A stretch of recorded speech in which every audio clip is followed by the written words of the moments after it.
is Melchior, and I have a kite shop called Kite Works, and I've been going for 30 years, and I've been obsessed by kites ever since I was a child. The idea of flight, wanting to fly, has been sort of one of my lifelong passions.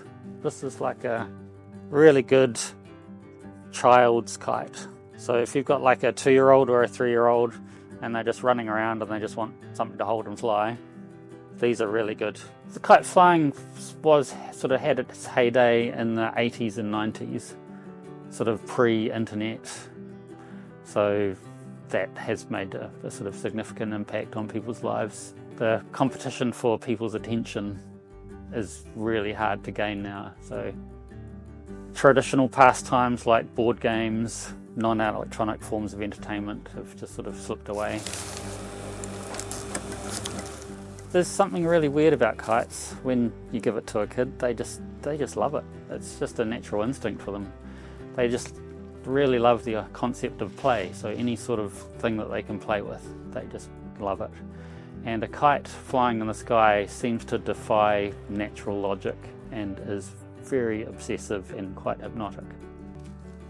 So that's just a really nice, simple Delta style kite. Good in a light wind, will fly really well in a light wind, up to sort of medium winds. Can't really handle anything really strong. Any excuse is a good excuse to fly a kite. And if matariki is what gets you outside and enjoying the weather, take a kite with you. It's a really good way to enjoy the day. Another thing that I like to do is recycle old kite surfing kites that nobody wants anymore.